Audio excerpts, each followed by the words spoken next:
Which DAW should you choose and why? Me personally, I use FL Studios, but we're gonna find out why I use that and why I don't. You already know, Jimmy Bone's president. We here. I've been going for about a week or two. You know, had a couple things going on, making some music. I had a lot of work to do, so I didn't get to make a video, whatever the case may be. But I'm here right now. I ain't going nowhere. Channel ain't stopping. We ain't going nowhere. We here. We're not going backwards. We're going forward. The only thing you're gonna hear possibly is like everything gonna evolve from here. But to the subject, what I'm talking about, which DAW do I use? Me personally, I use FL Studios, mainly for production. The reason I use FL Studios is because I mainly just do production. So, I would say that for production, FL Studios is fire. It's great. Some people don't like it for recording. It has a little latency. So, when you're doing vocals, you don't need no latency. Some people think it has a sound that, people don't really prefer though. To me, the recording process is nothing wrong with it. There's little nuances that might not be user friendly for some people though. I've been using FL Studio since it was called Fruity Loops. Back when Ninth Wonder was talking about it, using it for he was working with Little Brother when they first came out. So I've been using it since back then though. I stopped after a while. I came back when it got its life together, as you can say. And to me, it's, in my opinion, it's the best DAW for production. The second one, in my opinion, would be Reason or Ableton. Reason was actually one that I had used early on, but it always cost a lot of money. When I was younger, I didn't have enough money to pay for it, and I didn't have a computer that could even run it neither. But I remember looking at it and being like, feeling like this is the digital version of a real studio, right? And you got Ableton, which is like another amazing one, especially when it comes to sampling, time stretching, and DJing, and live performances. It's great. FL Studios is my favorite. I would say Ableton and Reason is probably the only other two. If I had to start over, I would go in that direction.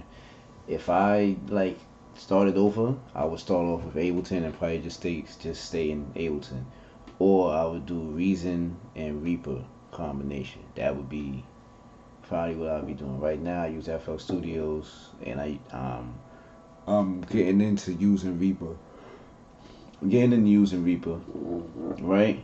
But I still use FL Studios even when I'm recording like little demos for tracks for people I want to get on. I've recorded songs, verses on FL Studios and have released them for artists I collab with who are fine with using FL Studios, and nothing wrong using FL Studios. Personally, when I do a track, I like to record the demo on FL Studios, go to the studio, either you go to the real studio, a professional, not a real studio, go to another professional studio where they're better at mixing than I am, and I like to either bring my vocals over there or I do them over. Right? I have a good microphone. I got all the stuff to record though. I just like recording with somebody else's ear. But back to FL Studios, to me, it's the best DAW. It's the most user-friendly DAW when it comes to production, and the most beginner-friendly. It has a step sequencer. It has an easy mixer to get the hang of, in my opinion. You can route anything anywhere. The playlist, which people seem to forget that is here, is basically how you record like every other DAW. You can record straight into the playlist and it becomes like any other DAW, like Pro Tools, Logic, and all that. And then you got the steps, not step sequence, so the piano roll, which is a lot of people feel like it's like the best part of FL Studios. Piano roll is great. The step sequencer is great. The piano roll is great, and that's like its main characteristic that sets it apart from everything else, though. It has great plugins and VSTs, that stock plugins, like instruments that actually come with the program. A lot of these programs, they have pretty good ones, but FL Studios, I would say this and Reason has the best stock plugins I've ever seen. Someone can put me on, correct me if I'm wrong, but in my opinion, this and Reason got the best stock plugins, sounding and visually, and functionality wise too. My only problem with FL Studios is I don't feel like it's optimized for external hardware, because most DAWs that I've seen, and from what I've seen how Ableton works, correct me if I'm wrong in the comment section. Put it in the comment section. Don't forget to like, subscribe, and share, and all that, and follow me and all that. But also put it in the comment section if I'm wrong. Um, when you use Ableton and you want to use external hardware through MIDI, you just make a MIDI track, and that's it, and that's very convenient. FL Studios, I gotta use the MIDI plugin, and the MIDI plugin can only use one channel and one port at a time.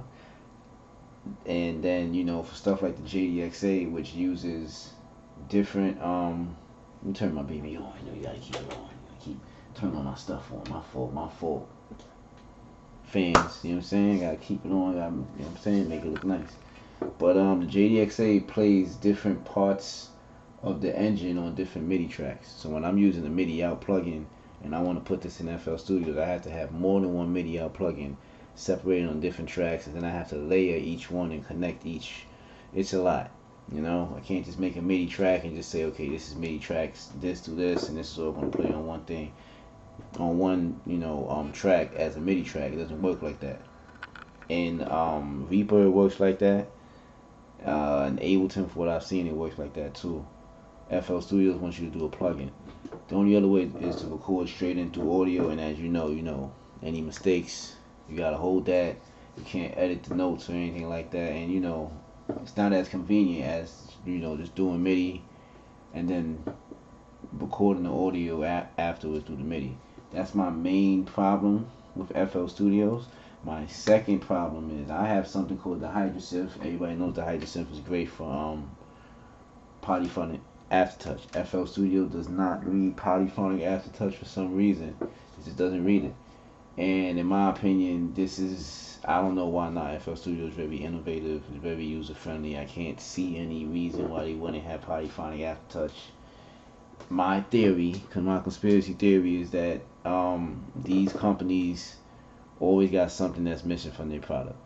So you can't have one DAW that has everything, because then it kind of creates a monopoly for the other one. So I feel like, just like Pro Tools just got good for production compared to the other ones, it didn't have a step sequencer for a while. It doesn't make any sense.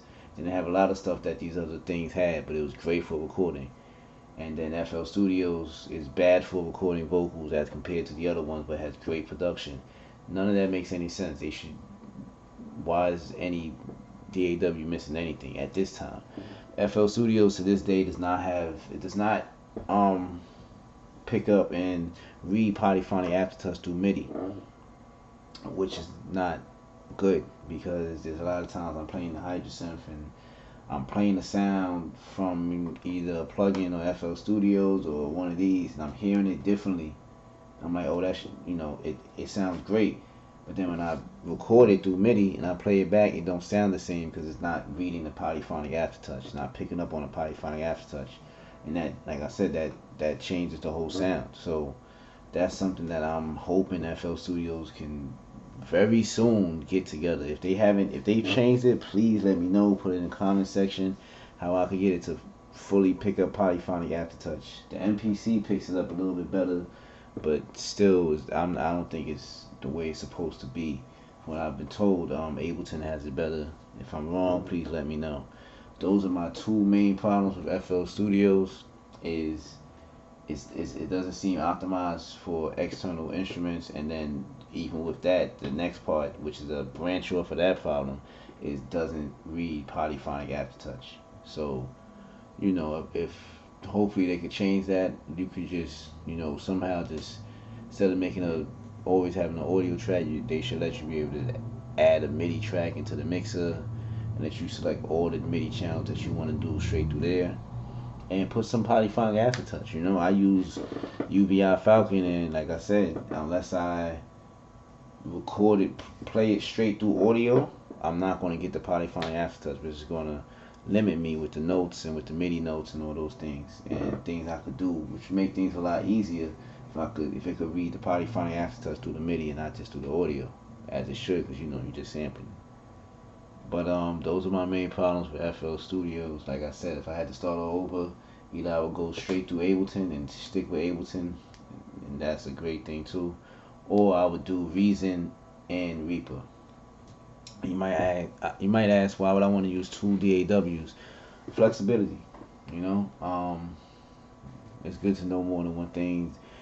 Some DAWs do things easier than others. I feel like Reaper is the most flexible one. It just doesn't have the shine visually as the other DAWs, even though they have a bunch of different UIs. The stock plugins visual graphic UI looks terrible, but they get the job done. The functionality, the sound that they do, your Reaper compression and your Reaper reverb sounds just as good as any other DAW. It just looks terrible. So if you don't know what you're doing, it might be a little harder to get the sound that you want. Yeah, Reaper just doesn't look as good, but you can actually set it up to look like other DAWs. It's very, you can edit a lot of stuff, very customizable. So, I haven't had any problems with any plugins or VSTs popping up on Reaper. Neither. Um, and like I said, it's more like the other DAWs. I remember when I was using Reaper to make a beat. Um, it doesn't have a step sequencer like FL Studio, so you gotta play it, straight out into the playlist or into the track list, at whatever you want to call it. And I could just make a MIDI track. I make a MIDI track. I choose all the channels. They could choose all the channels or one or two, and it's just one MIDI track. So, I'm actually gonna check to see if Reaper takes Polyphonic Aftertouch, cause I'm not gonna hold you. If I find out Reaper detects Polyphonic Aftertouch the way I want it to, then I might be making the switch soon, because I don't use a lot of the VSTs that are native to FL Studios. Not to say that they're whack, they are great, but I paid money for all this, so why would I use the VSTs only, right? And I have Falcon in Reaper, so if I find out, I'm going to check after this video. If it does, I will be I will be transitioning into Reaper slowly but surely, because I've had my problems with FL Studios. It crashes at times. Things go missing at time. Plugin sounds, a couple things happen though.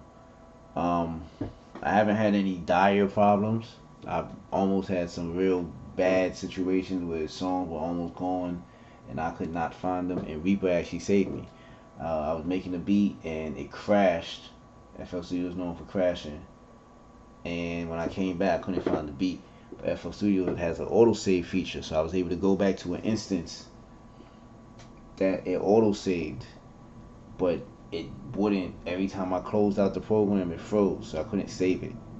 So I had to find a way to get it out and drag it directly into Reaper and save it in the Reaper. And it's been sitting in Reaper since. I haven't taken it back out to put it back in FL Studio, and I had to work on it there though. So that was really my introduction into really learning how to work through Reaper a little bit.